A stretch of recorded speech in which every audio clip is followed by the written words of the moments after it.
Hadis 489 qala hadatsana Utsman bin Abi Syaibah qala hadatsana Jarirun anil A'masyi an Mujahidin an Ubaid bin Umair an Abi Dzarrin qala, dari Abu Dzar dia berkata qala Rasulullah sallallahu alaihi wasallam ju'ilat liyal ardu tahuron wa masjidan. Ju'ilat dijadikan li untukku al ardu bumi, maksudnya tanah itu tahuron sebagai penyuci, bunyinya tahur maksudnya mutahhir ya, untuk alat bersuci, wa masjidan dan masjid tempat sujud ya. Ju'ilatil ardu mutahhuron ay mutahhiron, ketika tidak ada air maka tanah itu untuk tayamum, maksudnya bersuci itu tayamum di situ ya. Terus kalau kaitannya dengan dijadikan sebagai tempat sujud di masjid dan ini mau sujud, tetapi itu nanti ada perkecualiannya ya. Ini sebagai majas tentang tempat yang ditegakkan untuk sholat, tapi majasnya majas tasbih. Jadi sebagai tempat sholat semuanya bisa, ada kecualinya, nanti kita lihat di hadis berikutnya ya.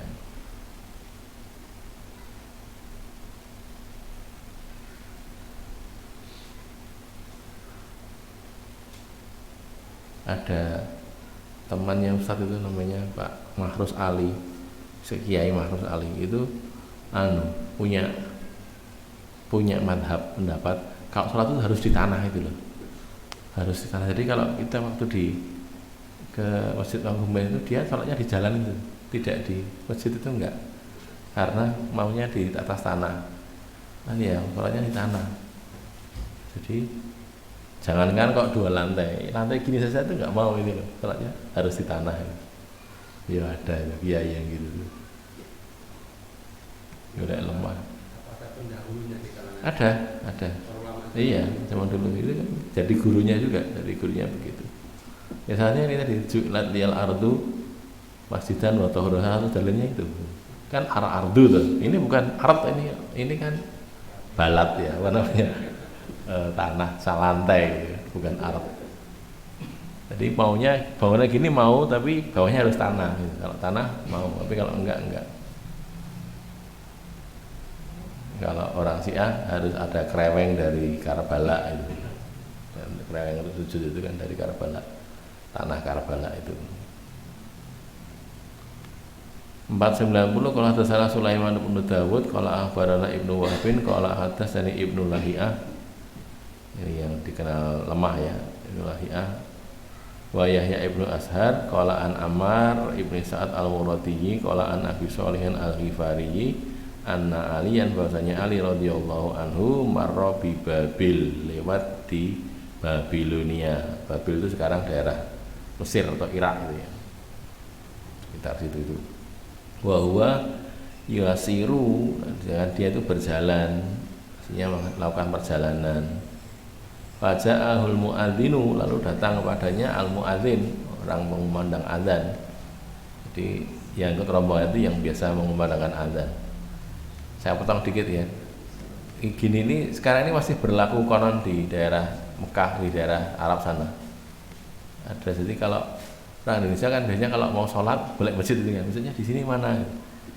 Di suatu ketika saya juga dapat ceritanya dari Ustadz itu. Satu pernah waktu di sana tanya masjidnya mana, itu diguyu. Tahun berapa itu? Masjid. Nah, ini semuanya masjid itu. Jadi mereka tuh kalau bepergian naik mobil itu sholat ya tinggal pinggir jalan, sholat itu aja. Jadi tidak dikenal sholat milik masjid sih, itu orang Indonesia gitu. Masjidnya mana itu. Ya sholat di sini aja. Ini kan tanah suci, bisa untuk sholat itu. Nah, ini kan maksudnya gitu juga. Faja'ahul muadzinu, orang yang biasa mengumandangkan azan di rombongan itu datang gitu loh. Yu'adzinu bi sholatil asri, kemudian dia mengumandangkan azan sholat asar. Falamma baroza minha amral muadzina, kalau sudah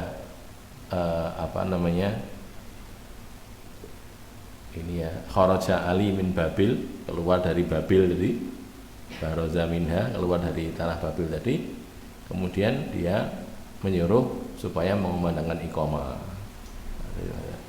Amarul muadzina fa aqama shalah, lalu mengadakan iqamah.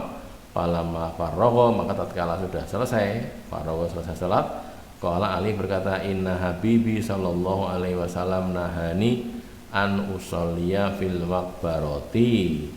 Sesungguhnya habibi, kekasihku, yakni sallallahu alaihi wasallam, Nabi sallallahu alaihi wasallam, nahani melarang aku an usolliya, bahwa aku sholat fil maqbarati, di makbarah kuburan, sholat di kuburan. Wa nahani an usolliya fi ardi Babil, dan melarangku untuk aku sholat di negeri Babil. Fa innaha mal'unatun, karena itu adalah negeri yang terlaknat.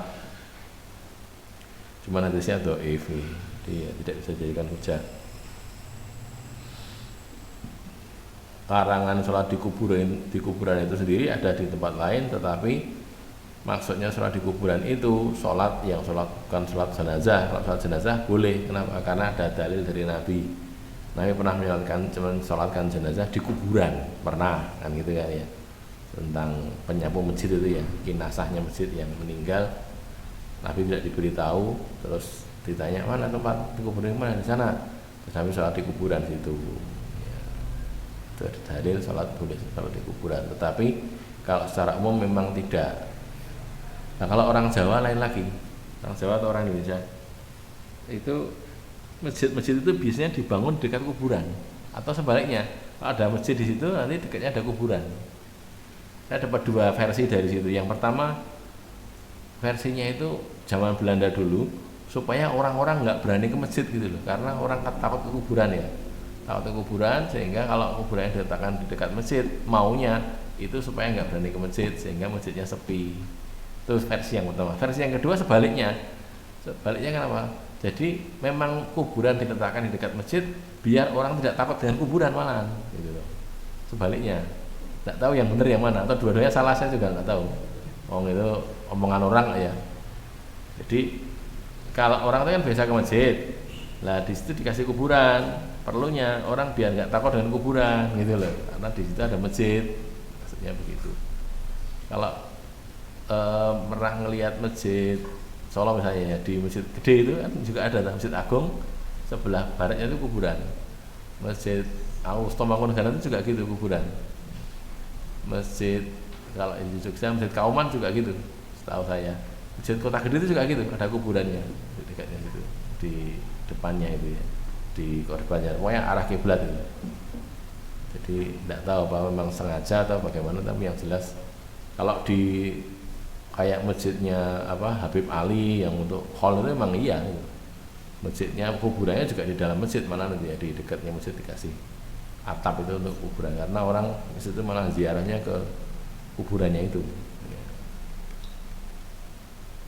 Maka sebagian ulama kayak orang-orang Salafi menyebutnya sebagai aliran kuburiyun, mulai kubur nanti ini mulai kubur gitu.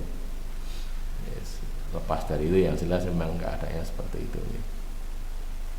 Nah, terus kaitan dengan kota negeri Babil sebagai negeri yang terlaknat ini, sebagian mengatakan itu karena dulu di situ ada raja namanya Raja Namrud, ya, musuhnya Nabi Ibrahim itu. Kalau andai kata ini sahih, maksudnya mungkin begitu. Jadi di situ karena banyak penyembah patung di situ, penyembah berhala, maka kalau mau sholat jangan di tempat itu, ini ya. Walam yantakil qablahu ahadun minal khulafa'ir rasyidin. Ini kalau ini sahih memang berlakunya begitu, tapi ini kan hadisnya dhaif masalahnya ya. Dhaif itu artinya tidak diyakini Nabi berbuat atau menyuruh seperti itu kepada Ali bin Abi Thalib. 491 hadatsana Ahmad bin Shalih qala hadatsana Ibnu Wahb qala akhbarana Yahya Ibnu Azhar wa Ibnu Lahiyah, ini juga ada Ibnu Lahiyahnya, Al-Hajjaj bin Shaddad an Abi Shalihin Al-Ghifari an Aliyin bi makna Sulaiman bin Daud. Itu makna dengan hadisnya Sulaiman bin Daud qala falamma kharaja, tatkala keluar makanan maka falamma kharaja makana falamma bingung. Bagaimana? Oh, menempati ya, tempat ya. Makana falamma baroza. Jadi bukan falamma baroza, bukan falamma baroza, falamma kharaja gitu ya. Falamma kharaja itu makana falamma baraza ya. Falamma kharaja menempati tempatnya falamma baraza. Badal lafaz falamma baraza. Bedanya cuma itu, tapi sama-sama dhaif. 492 qala hadatsana Musa ibnu Ismail qala hadatsana Hamadun hak tahwil wa hadatsana Musaddadun qala hadatsana Abdul Wahid an Amr bin Yahya an Abi Sa'idin qala Rasulullah SAW wa qala Musa, dan Musa berkata fi hadisi, pada hadisnya. Musa ini loh, Musa bin Ismail ini ya, gurunya Abu Dawud, Musa bin Ismail. Fima yahsabu Amr, pada apa yang Amr itu mengira, menyangka. Inna Nabiyya sallallahu alaihi wasallam qala, Rasul bersabda, al-ardu kulluha masjidun. Bumi itu seluruhnya masjid, tanah itu seluruhnya masjid. Ilal hammam, kecuali tempat buang air, hammam. Wal makbaroh, dan pekuburan. Itu yang bukan masjid. Untuk sholat tidak boleh. Hammam, tempat buang air. Kalau zaman dulu sih nggak ada toilet ya. Tempat yang di situ orang biasa buang air gitu loh, sebenarnya bukan kok toilet, bukan. Terus dikenal sekarang jadi toilet. Dulunya zaman Nabi dulu kita dapati kan ya, kalau orang mau buang air cuma nyari tempat yang sunyi gitu kan, buang air di situ. Langsung malam-malam itu kan juga itu, malam-malam buat tempat buang air di situ. Nabi kan juga begitu. Terus setelah zaman siapa ya? Apa zaman Nabi juga atau zaman Khulafaur Rasyidin? Orang-orang datang ke Romawi, datang ke Persia, mereka lihat ada bangunan tertentu yang dibangun untuk buang air. Akhirnya mereka tiru-tiru gitu. Dulunya enggak gitu. Saya tuh pernah saya ceritakan barangkali ya.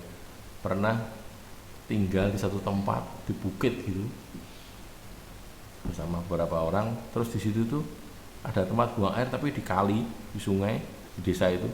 Sungainya itu jorok gitu loh, kotor. Saya tidak tega itu, harap buang air ini tidak tega, sampai beberapa hari tidak buang air besar. Akhirnya tidak kuat. Akhirnya gimana? Kalau nggak tega di situ gimana Pak? Nah, cari tempat situ aja, di tempat yang terlindung itu, terus buang air di situ.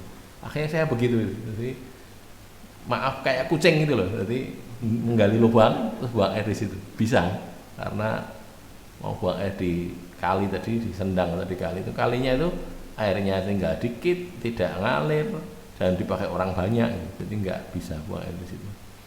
Karena kalau nggak kuat caranya begitu. Di Indonesia itu masih ada yang begitu gitu loh ya, tidak terlalu jauh dari kota sebenarnya. Ada yang begitulah. Zaman dulu juga gitu ya, cuman kan kita nggak tahu, ada kulino saja.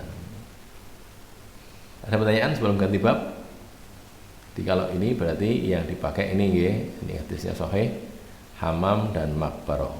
Dua tempat itu yang dikecualikan, tidak boleh digunakan untuk sholat. Nah kalau di jalan gimana? Nah, kan lain hal. Kalau di jalan kan kaitan dengan mengganggunya. Tanahnya sih boleh sebenarnya, tapi mengganggunya itu yang jadi masalah.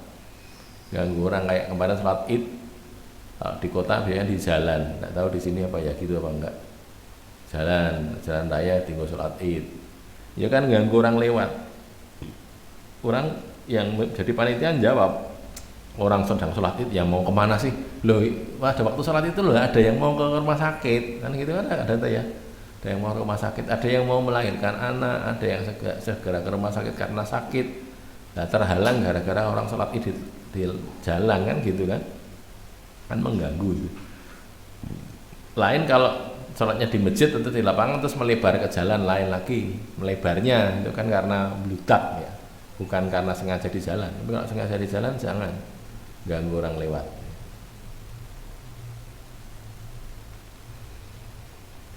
Berikutnya babun nahyi anis sholati fi mabarikil ibil, bab larangan sholat di tempat menderumnya unta. Mabarik maksudnya kandang unta.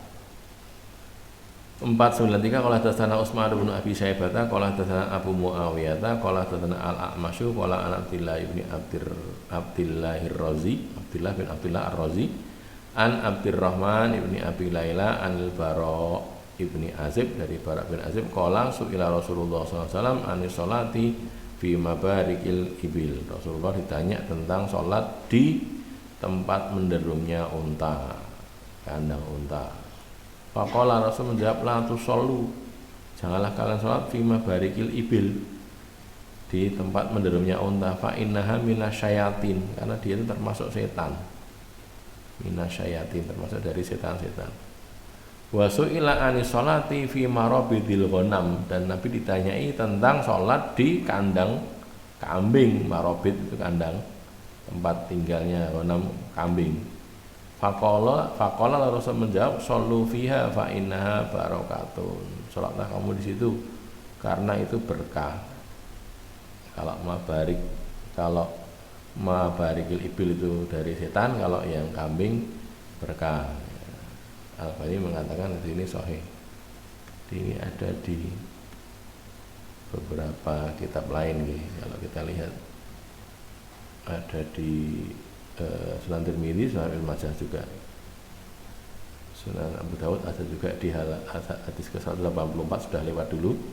Kemudian di Sunan Tirmidzi hadis ke-81, ini juga sama ya, tentang bolehnya sholat di kandang kambing, tapi tidak boleh sholat di kandang unta. Kemudian yang ini Sunan Ibnu Majah, tidak sama persis ini. Ada wudhu fi min luhumul ibil, beda bahasan sebenarnya. Terus gimana itu? Kok dikatakan mabarikil ibil fa innaha minasyayatin? Orang Arab itu menyebut istilah setan untuk semua yang mengganggu. Semua yang mengganggu itu namanya setan. Lah unta itu tidak bisa diam. Gitu. Kalau ada orang sholat di situ, biasanya dia gerak-gerak mengganggu orang yang sholat, maka dikatakan minasyayatin gitu. Bukan kok unta itu setan, bukan, tapi kelakuannya itu kayak setan, mengganggu orang yang sedang sholat. Makanya kalau sholat jangan di kandang unta, nanti tidak terganggu oleh gerakan unta tadi gitu loh. Beda dengan kambing, kalau kambing itu tidak. Kalau barangkali di sini ada kandang unta, kebun binatang barangkali yang di Bonbin ya. Untanya di Bonbin, ya jangan sholat di situ. Kalau gitu sholatnya di kandang macan, ya jangan, karena macan bahaya, bisa dicakot sama macannya itu. Kan ada cerita kejadian nyata sebenarnya. Ada orang sedang memberi makan singa, terus dia kok dimakan, gara-gara singanya kelaparan. Orang yang biasa memberi makan itu ikut dimakan oleh singanya. Ya, mestinya jangan di situ. Nah, jadi sekali lagi bukan kok ibil itu setan, bukan, tapi kelakuannya itu kayak mirip kelakuan setan, mengganggu orang, sehingga jangan sholat di situ. Gitu ya. Ada pertanyaan barangkali? Belum sempat saya buat di sini langsung. Bab berikutnya, babu mata yu'marul ulam bisolati. Kapan anak itu disuruh untuk sholat? Ulam, anak laki-laki, maksudnya juga anak perempuan. 494 kalau hadatsana Muhammad bin Isa yakni Ibnu Thabba, hadatsana Ibrahim bin Sa'ad an Abdul Malik ibn Rabi ibni Sabroh an abihi, dari bapaknya, an jaddihi, dari kakeknya. Abdul Malik bin Rabi bin Sabroh, dari bapaknya yakni Ibnu Rabi, dari kakeknya yakni Sabroh. Qala Rasulullah sallallahu alaihi wasallam, murus sobiya, perintahlah anak sobi itu cah cilik, anak kecil, bisolati, untuk sholat, idza balagha sab'a sinina, ketika dia sampai usia 7 tahun. Sudah usia 7 tahun disuruh sholat. Wa idza balagha asra sinin, dan ketika sampai usia 10 tahun, fadribuhu alaiha, pukullah mereka atasnya, atas meninggalkan sholat. Di sini Hasan Sahih ya, dukanya Al-Albani. Jadi intinya kalau anak kecil itu disuruh sholat ketika usia 7 tahun. Lah di waktu itulah, ketika disuruh sholat itulah, maka dia perlu diajari sholat, gitu ya, atau malah sebelumnya diajari cara berwudu itu begini, cara sholat itu begini, walaupun tidak pelajaran pertama enggak gitu, tapi dicontohin gitu loh. Contohnya kalau wudu gini, kalau sholat begini gitu. Jadi bapak-bapak ya yang masih punya anak-anak kecil-kecil itu begitu punya tanggung jawab, diajari sholat, karena sholat begini, dijak ke masjid gitu ya. Kalau biasanya kalau masjid-masjid Nahdliyin itu anak-anak kecil nggak boleh ke masjid biasanya ya, nggak tahu sekarang sudah berubah apa enggak. Nggak boleh kenapa? Karena ganggu gitu loh, ganggu sehingga nggak boleh ke masjid. Kalau masjid-masjid yang Muhammadiyah boleh ke masjid, tapi itu jadi rame. Itu. Jadi sulit untuk konsentrasi gara-gara anak-anaknya itu sendak genah itu pelayon sana kemari. Nah yang sehari kerjakan itu ya boleh ke masjid tapi dijaga, jangan bikin rame, jangan bikin gaduh gitu ya. Kadang-kadang anaknya yang masjid rame, bapak ibunya malah rame masjid. Jadi bapak ibu yang sholat dengan tenang di rumah, anaknya bikin ribut di masjid ya, jangan begitu ya. Jadi itu terjadi itu di satu tempat itu, satu tempat kejadian betul begitu. Jadi anaknya kalau di masjid, bapak ibu malah rame masjid. Masjid perlu nih ombong, nih penak gitu kan ya, pelayan sak pol-pole, ya, jadinya geger gara-gara diganggu oleh anak-anak itu. Jadi kalau menurut sebagian ulama ini ya, menurut sebagian ulama ini disuruh nyuruhnya gini ini selalu, tapi saya belum dapatkan hadisnya. Cuman ada orang praktek itu saja, orang kiainya punya murid lah, muridnya itu cerita kepada saya disuruh sama Pak Kiai gitu, pokoknya namanya muru sobiya atau muru auladakum itu ya setiap kali waktu sholat. Jadi subuh gitu, nak sholat gitu, nggak mau ya sudah nggak apa-apa, nanti zuhur gitu lagi, asar gitu lagi, maghrib gitu lagi, terus begitu sampai usia 10 tahun tidak sholat dipukul. Nah itu jadi cukup capek nih jadi orang tua. Iya memang ingatkan lagi, nak sholat gitu. Tapi ketika dia nggak mau sholat ya tidak diapa-apakan, tapi disuruh. Karena ada perintahnya kan cuma nyuruh saja, murus sobia, perintahlah anak untuk sholat gitu. Nah tadi kalau kita tidak pernah ngajari anak kita kan akan tanya, lah sholat itu apa? Bagaimana saya disuruh sholat itu, saya disuruh berbuat apa kan gitu, nggak tahu kan, makanya diajari. Ya cara mengajarnya dengan praktek, mencontohkan begini loh, sholat itu kayak gini loh, kamu lihat bapak ya, lihat ayah sholat ya kayak gini loh sholat itu. Nah, gitu. Atau diajak tadi kita ajak ke masjid, dia tiru-tiru dewe, oh ruko, oh sujud, nah, kayak gitu, tiru-tiru walaupun masih salah, gitu. Masih mending yang salah cah cilik. Nah, kalau yang salah usia 40 tahun belum bisa sholat, memang tidak pernah diajari sholat ya sejak kecil, mau sholat nggak bisa diajari, susah sekali itu orang tua itu. Kayak dulu kita ngajari teman-teman di Sulagoimo itu susah banget itu, mbah-mbah itu baru mau sholat rukuk ngeten mbah kejelungup gitu, gara-gara rukuk. Sujud juga gitu, sujud pripoto mas, sujud malah dilosor gitu lah, karena wis tuwa ya, susah kan. Nah ini masih anak-anak, masih muda. Terus ini kata-kata idza balagha asra sinin fadribuhu alaiha, ini ulama lagi ya, ulama juga mengatakan yang namanya meninggalkan sholat itu si anak ini sampai sudah usia 10 tahun tidak sholat sampai waktu sholatnya habis. Jadi bukan kok disuruh ke masjid nggak mau ke masjid dipukul, bukan gitu loh, bukan. Disuruh ke masjid nggak mau ke masjid ya dibiarkan saja. Tapi kalau sudah sampai habis waktunya kamu belum sholat, nah sini bawa sini pukul, dipukul.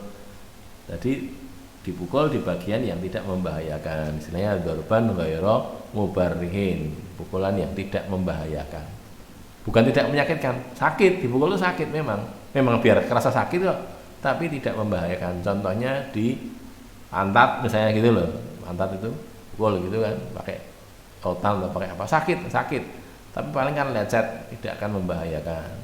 Lain kalau di bagian ulu hati, pukul bagian ulu hati ya orangnya bisa mati kan. Atau di uppercut sini, pukul sini sampai jebalik sana ya orangnya bisa mati. Jangan, itu namanya membahayakan. Jadi pukulan yang beradab untuk mendidik adab. Nah ya, jadi dipukulnya ketika dia melewatkan waktu sholat sampai habis, dan pukulannya ghairu mubarrihin, tidak membahayakan. Sakit, menyakitkan iya, tapi tidak membahayakan. Berikutnya 495, hadatsana Mu'ammal bin Hisam yakni al-Yashkuri, Muhammad bin Mu'ammal bin Hisam al-Yashkuri.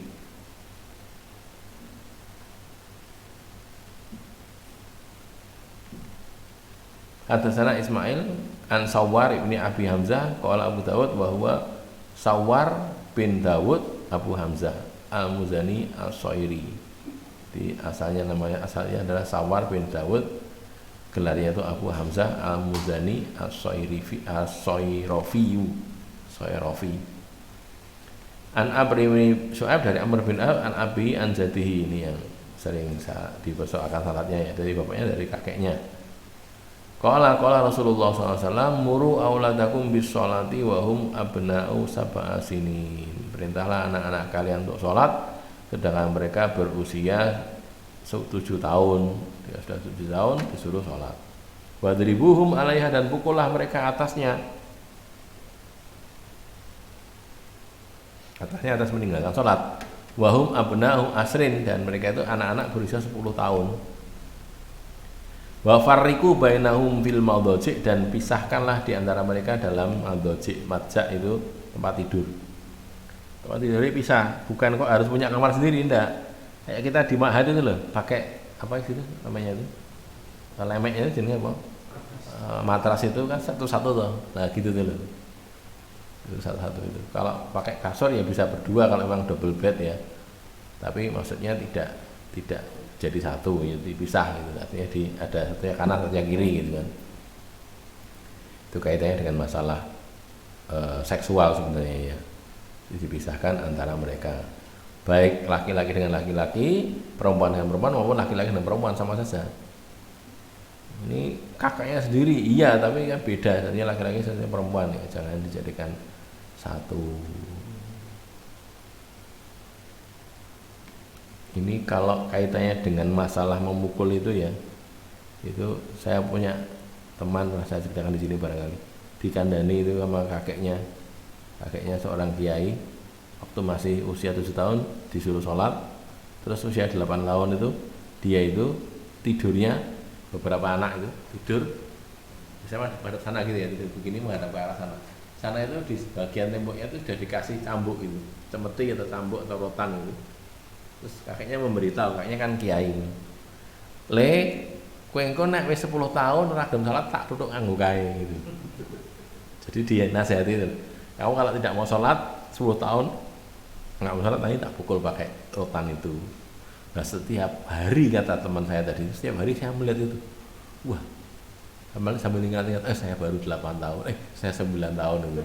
Jadi sampai hari 10 tahun itu sudah nggak tinggal sholat lagi, gara-gara diteror tadi loh, teror pakai cemeti ditancapkan di situ, beritahu, pokoknya kamu 10 tahun nggak sholat, pukul pakai itu.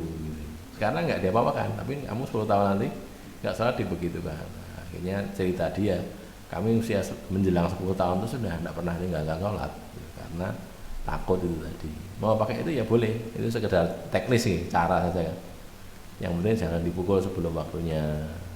Tapi pukullah ketika sudah waktunya. Kalau jangan kemudian, wah ya kasihan anak ini. Kalau kita kasihani nanti dia nggak sholat sampai usia 17 tahun, 18 tahun nggak sholat. Gitu loh ya. Jadi kalau kita merasa kasihan, itu tentunya kan syari, pembuat syariat, baik Rasulullah, baik Allah maupun Rasulullah itu kan lebih membelas kasihani umatnya tuh ya, atau makhluknya tuh ya. Dengan belas kasihan itu memerintahkan ini gitu. Artinya kalau ini tidak dijalani itu dampaknya buruk. Akhirnya belakang hari orang tidak sholat atau orang akan meninggalkan sholat. Ya salat. Subuhan ya subuhan, tapi jam 7 atau jam setengah 8, ya kan namanya sudah lewat waktunya tuh ya, sudah lewat waktunya. Bahkan ada yang ngomong, lah salah belum duhur kan masih bisa sholat subuh. Ya enggak lah, khusus subuh itu tidak berhenti waktu duhur tuh ya. Kalau asar iya, waktu habisnya sholat duhur itu ketika waktu asar. Ini habisnya waktu subuh, ketika matahari terbit, bukan ketika duhur. Ya salah, kan masih belum duhur. Lah iya, belum duhur itu ada waktu di mana tidak ada sholat wajib di situ. Kapan itu? Sejak matahari terbit sampai matahari tergelincir. Itu nggak ada sholat di situ. Wajib loh ya. Fardu kan tidak ada. Gitu. Berikutnya 496, qala hadatsana Zuhair bin Harbin, qala hadatsana Waqi', qala hadatsana Dawud bin Sawwar Al-Muzani. Hadatsani Dawud bin Sawwar Al-Muzani bi isnadihi wa maknahu, dengan sanadnya dan maknanya, sama dengan hadis yang tadi. Wa zada, dan menambahkan, disuruh mengajari sholat, menyuruh sholat usia 7 tahun dan suruh memukul ketika usia 10 tahun kalau nggak mau sholat. Sanadnya itu dan maknanya begitu. Wa zada, dan ada tambahan begini, idza zawwaja ahadukum khadimahu, dan apabila zawaja, menikahkan, ahadukum, salah seorang di antara kalian, menikahkan siapa? Khadimahu, pembantunya, maksudnya pembantu di sini perempuan ya. Terus menikahkan dengan siapa? Abdahu, dengan budaknya, dengan hambanya yang laki-laki. Au ajirahu, atau buruhnya, pekerjanya. Jadi khadim yang perempuan, budak perempuan dinikahkan dengan budak laki-laki, atau pekerjanya, ajir, karyawan. Kalau sudah begitu, sudah menikahkan begitu, fala yandur ila maduna surrati wa fawqa rukbati, dan hendaklah dia tidak melihat ila pada maduna surrah, apa yang di bawah pusar, wa fawqa rukbah, dan di atas lutut, dengkul itu lutut ya. Kalau Abu Dawud berkata, wahima Waqi' fi ismihi, Waqi' itu paham, bingung, fi ismi, tentang namanya kan. Wa rawa anhu Abu Dawud atau Yalisiyu adalah hadis, dan meriwayatkan darinya Abu Dawud atau Yalisi, bukan Abu Dawud As-Sijistani penulis kitab Abu Dawud ini, bukan, tapi ada sendiri Musnad Abu Dawud atau Yalisi dari negeri Toyalisah adalah hadis di sini. Waqala, dia berkata, hadatsana Abu Hamzah Sawar As-Sayrafi, ditanya padaku Abu Hamzah Sawar As-Sayrafi. Tadi dia ada tambahan sedikit, kalau sudah dinikahkan, walaupun budaknya, orang punya budaknya dinikahkan dengan budak yang lain, sudah nikah, sudah nikah ya tuannya jangan lagi melihat di bawah pusar, di atas lutut, maksudnya kemaluannya, tidak boleh. Kalau jadi budaknya kan dia boleh dikumpuli, tapi kalau sudah nikah, walaupun nikahnya dengan budak, ya nggak boleh lagi dikumpuli oleh tuannya, gitu loh ya, tidak boleh, karena dia sudah punya suami, walaupun sama-sama budak, dua-duanya budak, yang laki-laki maupun yang perempuan. Gitu. Ini syariat Islam gitu, dalam menjaga nasab, menjaga kehormatan orang itu seperti itu. Nah kalau punya budak, 100 orang budak kok boleh dikumpuli tuannya? Ya kan memang dia tuannya, kalau tuannya kan ya memang boleh, karena nanti kalau budak itu melahirkan anak, jelas itu bapaknya siapa kan jelas, oh yang ngumpuli cuma 1 orang tadi, gitu loh ya. Nah, kalau enggak, kalau maaf perempuannya berhubungan dengan banyak orang, jadinya nanti kalau punya anak bingung, akhirnya kayak yang zaman jahiliyah dulu, ada satu jenis nikah itu 10 orang mengumpuli 1 orang perempuan, ya tidak di waktu yang sama ya, beberapa waktu yang lain berbeda, nanti si perempuan itu hamil, lalu perempuan tadi itu boleh nunjuk di antara 10 orang tadi, ini anakmu, itu boleh gitu. Yang ditunjuk itu nggak boleh ngelak, kan kayak gitu ketika zaman jahiliyah dulu. Sekarang ini juga kalau ada orang, maaf nih, berzina, perempuan itu memang suka berzina, nanti akan terjadi yang seperti itu. Arahnya itu gitu, ketika sudah sudah kepepet gitu, dia nunjuk saja, golek sing kira-kira dia sukai siapa, ini karena dia berzina dengan banyak orang kan ya, disuruh tanggung jawab, kamu yang tanggung jawab, ini anak kamu gitu. Padahal apa ya anak dia sesungguhnya apa ya enggak kan, enggak tahu, memang berzina. Ada pertanyaan?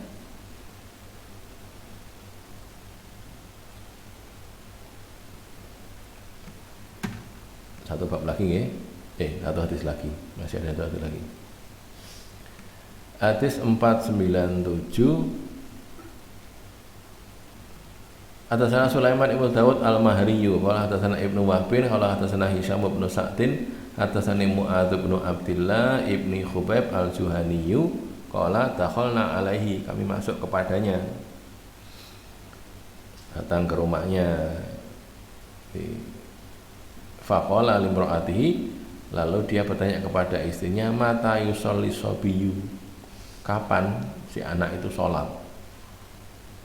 Faqalat, lalu dia berkata, istrinya berkata, Karena rajulun minna adalah seorang laki-laki di antara kami, salah seorang laki-laki di antara kami yadhkuru an Rasulillah. Dia menceritakan dari Rasulullah sallallahu alaihi wasallam annahu bahwasanya beliau Nabi suila an dzalik, ditanyai tentang itu. Kapan seorang anak itu disuruh atau diwajibkan sholat? Faqala, lalu Rasul menjawab, idza arafa yaminahu min shimalihi, ketika dia mengetahui tangan kanannya atau bagian kanan tubuhnya, min shimalihi, dari bagian kirinya. Famuruhu bisolah, maka perintahlah dia untuk sholat. Yang ini tangan apa? Kanan, yang ini kiri, tahu gitu kan? Yang kanan, yang ini, yang kiri, yang ini. Itu kok ya ada tuh ya? Itu juga ada orang sudah tidak tahu arah, jadi ke selatan nggak paham, terus ke kanan itu juga nggak paham. Kanan tuh yang mana itu masih bingung gitu. Ada orang sudah gede, sudah tua gitu. Saya juga heran, kok iso itu? Kamu nggak tahu yang kanan yang mana? Nggak tahu. Lah tangan kananmu yang mana itu nggak tahu. Nah kalau makan pakai ini, tapi memahami bahwa ini tangan kanan itu tidak bisa, tidak tahu itu. Ya ada orang begitu, saya pernah menjumpai. Piye ya? Enggak salah, makannya pakai tangan kiri jangan. Enggak, kalau makan enggak salah pakai tangan ini, yang ini. Lah yang kamu pakai makan tuh kan tangan kanan. Iya, tapi kalau suruh arah itu kadang-kadang bingung. Terus itu kalau belok kanan tuh yang mana ya? Bingung lagi gitu. Subhanallah. Tentunya itu perkecualian ya. Kalau anak-anak begitu dia tahu kanan dan kiri sudah boleh disuruh sholat gitu, gampangnya gitu. Jadi bukan menyebut usianya tapi kemampuannya. Sudah bisa membedakan yang kanan yang ini, yang kiri yang ini. Pakai sepatu, pakai celana yang double-double itu kanan kiri itu pakai yang kanan dulu, baru yang kiri. Kalau makan minum pakai tangan kanan, kalau cebok pakai tangan kiri. Tahu membedakan itu lah, baru waktu itu baru disuruh untuk sholat. Hadisnya dhaif cuman ya, karena ada kata-kata ini. Karena rajulun minna ini kan nggak jelas siapa ini. Ya guru an Rasulillah, siapa rajulun minna ini?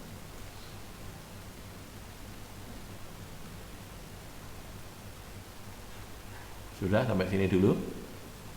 Saya akan lanjutkan di waktu yang datang. Ini badaul adzan agak panjang. Waduh, saya sudah kesel ini. Alasannya kesel ini. Baik, qulu qouli hadza, astaghfirullah li wa lakum. Alhamdulillahirabbil alamin.